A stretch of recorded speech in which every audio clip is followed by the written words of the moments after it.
आदाब नाजरीन, मैं अज़हर शमीम और आप देख रहे हैं डायमंड टीवी JNP। नाजरीन, कल बरोज़ इतवार बज़्म हफ़ीज़ जौनपुरी की जानिब से सिपाक मोहल्ला पर जामिया मोमिना लिल बनात के रहबर उर्दू हाल में अल्लामा शफ़ीक जौनपुरी की याद में उस्ताद शायर इबरत मछली शहरी के सदारत में एक शानदार तरही नशिस्त मुनक़िद हुई। इस मौके पर शफ़ीक जौनपुरी की मिसरे तरह मैं था कहाँ कि मुझको किसी ने मिटा दिया पर सभी शायरों ने अपना कलाम पेश किया। प्रोग्राम के दरमियान अनवारुल हक अनवार जौनपुरी को शाल उड़ाकर सब एजाज़ से नवाजा गया। इस मौके पर असीम मछली शहरी, मुनव्वर अली गुमनाम, तहज़ीब आबिद, अब्बास एहसास, अकरम जौनपुरी, प्रेम जौनपुरी, कमल जौनपुरी, मज़हर आसिफ, कारी ज़िया जौनपुरी, अमृत प्रकाश, शोहरत जौनपुरी, आशिक जौनपुरी, अहमद अजीज़ गाज़ीपुरी, वसीम ख़ान, विभा तिवारी, मौलाना अनवार अंसार जौनपुरी वगैरह ने अपने कलाम पेश किए। तो पेश है एक रिपोर्ट। बल्कि यूँ कहा जाए, कहा ही नहीं जा सकता, बल्कि भरपूर तरह से एक किताब लिखी जा सकती है। और उनके बारे में अभी बहुत कुछ हमें कहना है, लेकिन असीम साहब से गुजारिश है कि इबरत मछली शहरी साहब को पहले हो। आज का ये प्रोग्राम जो यहाँ पर मुनक्किद है, इसकी सबसे अहम कड़ी जो है वो ये है कि अनवारुल हक अनवार जौनपुरी के एजाज में आज का ये प्रोग्राम मुनक्किद है। क्या ज़िक्र पैगंबर आए, हल्के अल्फाज में क्या ज़िक्र पैगंबर आए, एक कूज़े में भला कैसे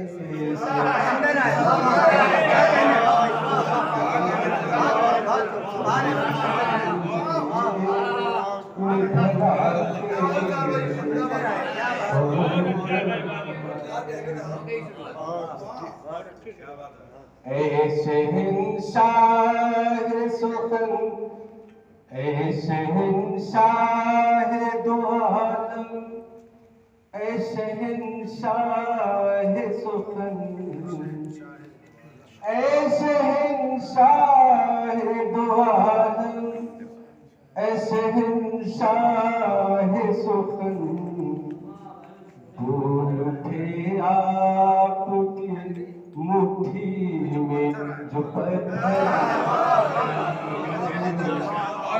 भूल उठे आपकी मुट्ठी में जो पत्थर आए, अब न जाएंगे कभी छोड़ के तैबा की गली, अब न जाएंगे कभी छोड़ के तैबा की गली, मुद्दतों बाद तो परदेश से हम घर बहुत अच्छा कलाम पढ़ा।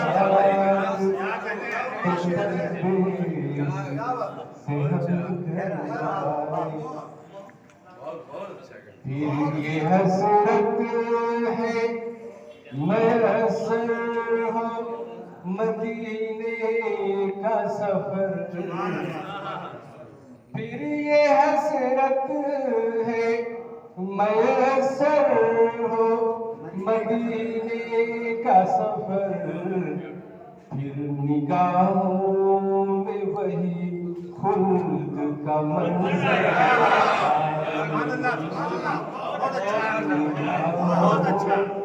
में वही खुल्द का मंजर।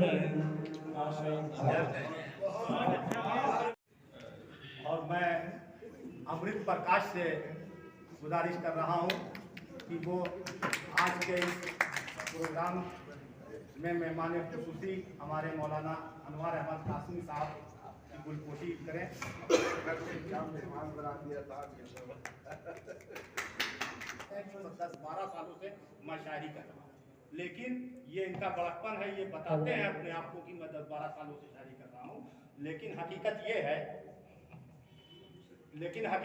है कि कि इनके अंदर एक शायर बैठा हुआ, एक शायर छुपा हुआ। उस शायर को ये बहुत दिनों तक दबाए बैठे हुए थे और उस शायर को उभारने का जो काम किया है वो हमारे कमल जौनपुरी साहब यहाँ पर मौजूद हैं। उन्होंने एक प्रोग्राम कराया और प्रोग्राम कराने के बाद उसके अंदर जबरदस्ती हमारे अनवारुल हक साहब ने कहा कि नहीं, आपको वहाँ शामिल होना है, आपको गज़ल कहनी है और इस गज़ल में आपको पढ़ना है। और उन्होंने पहला कलाम उनके प्रोग्राम में लिखा और लिखने के बाद वो दिन और आज का दिन, इतने दिनों के अंदर आज इन्होंने इस लायक इस तरह से कलाम कहे, इतने कलाम कहे हैं कि आज उनका एहसास किया जा रहा है।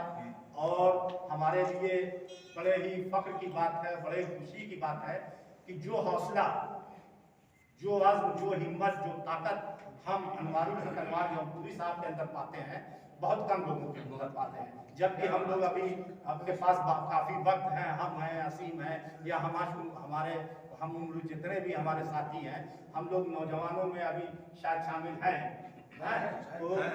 तो हम लोग जो नौजवानों में शामिल हैं, लेकिन दिल, जहन और दिमाग से अगर जवान है तो अनवारुल हक जौनपुरी साहब जवान है।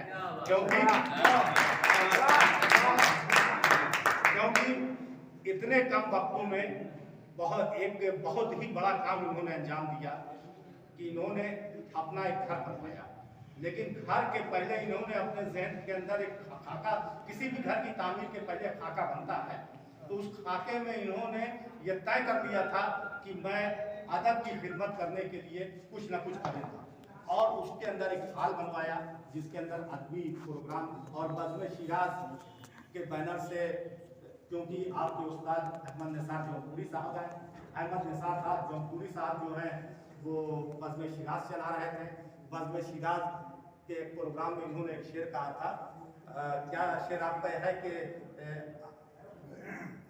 अनवार के घर में होगा, बज़्म शिराज तो अनवार के घर में होगा। तो ये अपना घर बनवाने से पहले ये मिसरा जो इन्होंने कहा था कि ये इनके दिल दिमाग में बैठा हुआ था, उस मिसरे के तहत इन्होंने अपना घर बनवाया, हॉल बनवाया। हॉल के अंदर मतलब उसके अंदर पूरा उसमें सारी कुर्सियाँ, 80 कुर्सियाँ, टाइल्स, माइक, पूरा सब कुछ मेंटेन किया। और मैंने अपनी आंखों से देखा है कि इन्होंने उसके अंदर जो तस्वीरें लगाई है असातिज़ा की, मतलब गालिब की तस्वीर, इकबाल की तस्वीर, सर सैयद की तस्वीर और मीर मौलाना मोहम्मद अली जौहर की तस्वीर, तो इन्होंने जिससे तस्वीर बनाई वो इनके पास आता था, ये वाली तस्वीर निकाले नहीं, ये वाली, और निकाल के वो देता था, बना के देता था, उसको वो हटवा देता था। यानी नुकसान होता था, उनके पास से पैसा नुकसान होता था। लेकिन जिस पर इनका दिल आ गया, जिस पर ये मुतमईन हुए, उस चीज़ को उन्होंने एक्सेप्ट किया। आज के प्रोग्राम के मेहमान सर साहब और मोअज़्ज़िज़ ख़वातीन, हुक्म हुआ है कि उस्ताद शायर शफीक जौनपुरी साहब पर कुछ कहा जाए। शख्सियत बड़ी, लिखने वाला छोटा, अपनी कमाईगी का एहसास भी है कि हम जैसे मामूली लोग और कहाँ उस्ताद पर कोई तहरीर या कुछ गुफ्तगू की जाए। बहरहाल ये एक छोटी सी तहरीर लिखी गई है। तहरीर में सिर्फ ये बताया गया है कि शफीक साहब की पैदाइश क्या है, उनकी तारीख पैदाइश क्या है, इंतकाल क्या है, उनकी किताबें कितनी है, उनका क्या है। एक मुख्तसर तारुफ, अल्लामा शफीक जौनपुरी मुख्तसर तारुफ। शिराज़े हिंद जौनपुर के शेरी मंजरनामे पर जिन शोरा ने गहरी छाप छोड़ी, उनमें फ़ख्र मशरिक़ अल्लामा शफीक जौनपुरी का नाम न सिर्फ जौनपुर बल्कि तक़सीम से क़ब्ल के हिंदुस्तान में रोशन और मुमताज़ रहा है। और आज भी अल्लामा शफीक के जिक्र के बगैर जौनपुर के उर्दू शोरा की फहरिस्त नामुकम्मल होगी। अल्लामा शफीक की विलादत जौनपुर के एक मुमताज़ इल्मी घराने में हुई। उनके वालिद हाफिज़ मोहम्मद याकूब हनीफ जौनपुरी दाग दहलवी के शागिर्द थे। शफीक के नाना भी एक बड़े आलिम दीन थे। उन्होंने कई मदारिस में अपनी तालीम मुकम्मल की। शफीक को इब्तदा में हज़रत हफीज़ जौनपुरी से तलमुस था, लेकिन बाद में उन्होंने नून आरबी और हज़रत मोहानी से भी इस्लाह ली। उन्होंने नज़्म और नस्र में कसरत से किताबें तस्नीफ की। ये भी इत्तेफाक है कि जितनी उनकी उम्र थी उतनी ही उनकी किताबें छपी हुई और बगैर छपी मतबूआ गैर मतबूआ किताबें हैं। शफीक मरहूम पर अब तक अहले इल्म ने खासी किताबें और मज़ामीन लिखे हैं जिनमें उनके फ़िक्र फ़न का अहाता किया गया है। उनके फ़िक्र फ़न पर यूनिवर्सिटियों में कई PhD भी हो चुकी है, जिनमें एक बहुत जल्द शाया होने जा रही है। शफीक ना तो मनक़बत के मशहूर शायर तो थे ही, लेकिन उनकी शनाख्त एक सहाफ़ी की हैसियत से भी रही। शफीक ने एक माहनामा वहदुल असर निकाला था, दूसरा रसाला माहनामा तारिफ निकाला था, जिसमें अरबी और मजहबी तहरीरें शाया होती थी, और मुल्क के मुमताज़ रसायल और जरायद में उनकी तख्लीक़ात भी एहतमाम से शाया होती थी। शफीक के इंतकाल के बाद उन पर हर मकतबे फ़िक्र के लोगों ने ताज़ियती तहरीरें भी लिखी, जो उन पर लिखी किताबों में शामिल है। शफीक का इंतकाल 5 मार्च 1963 को हुआ और 6 मार्च को अटाला मस्जिद में मरहूम मौलाना फजलुद्दीन साहब की इमामत में उनकी नमाज जनाजा अदा की गई और हज़रत हमजा चिश्ती के मज़ार से मुत्तसिल उनकी तदफीन हुई, जिसमें शहर और बैरून शहर से हज़ारों सवार शरीक हुए। ये एक अलमिया है। अपनी बात को मुख्तसर करते हुए एक चीज़ ये भी कहना है कि यहीं सामने उनकी कब्र है, हमजा चिश्ती। हम लोग अपने बचपन में जाते थे तो उनकी कब्र पर जो कतबा लगा हुआ है, आज सफेदी करते करते चूने से वो जो कुछ लिखा था भर, अब हम कुछ पढ़ नहीं सकते। ये एक है अलमिया, इसे हम अलमिया कहते हैं। हम अपनी तहजीब को खोते जा रहे हैं, हमारी शनाख्त, हमारी पहचान जो मुजावर है, जो मुतवल्ली है, अक्सर ऐसे ही कई जगह जौनपुर में हमने इस बात को देखा है। तो एक दरख्वास्त ये भी है कि छोटी सी बात है तो ये बड़ा भी मजमून है, लेकिन अब गुंजाइश वक्त के दामन में इतनी नहीं है कि यहाँ सभी अहले इल्म है और अक्सर खाकसार को बड़े सेमिनार में जाने का इत्तेफाक हुआ है, दिल्ली, बम्बई, यहाँ वहाँ। आप गुमान रखें 2 लाख रुपए से सेमिनार होता है तो इतने ही सामाइन तब भी रहते हैं। हमारा ये हो रहा है, इससे ज़्यादा तादाद कभी बढ़ेगी नहीं, ये हमारा देखा वाला है। तादाद की कोई बात नहीं है, लेकिन आप ये भी समझ लीजिए कि ये वो छटे हुए लोग हैं जो ज़बान, अदब, इल्म, लिटरेचर से ताल्लुक़ रखते हैं। ये इंतखाब है जो यहाँ पर जो लोग हैं, ये इंतखाब है पूरा शहर का है। जो लोग हैं काबिल मुबारकबाद है, आप लोग आए, आप लोगों से भी मुलाकात है, ऐसा नहीं सभी लोग हमारे अपने हैं। हम रोज़ अक्सर ऐसे प्रोग्राम मुनक़िद किया जाए जहाँ से इल्म और अदब की रोशनी मैसर हो और एक दूसरे से राब्ता रहे। शुक्रिया।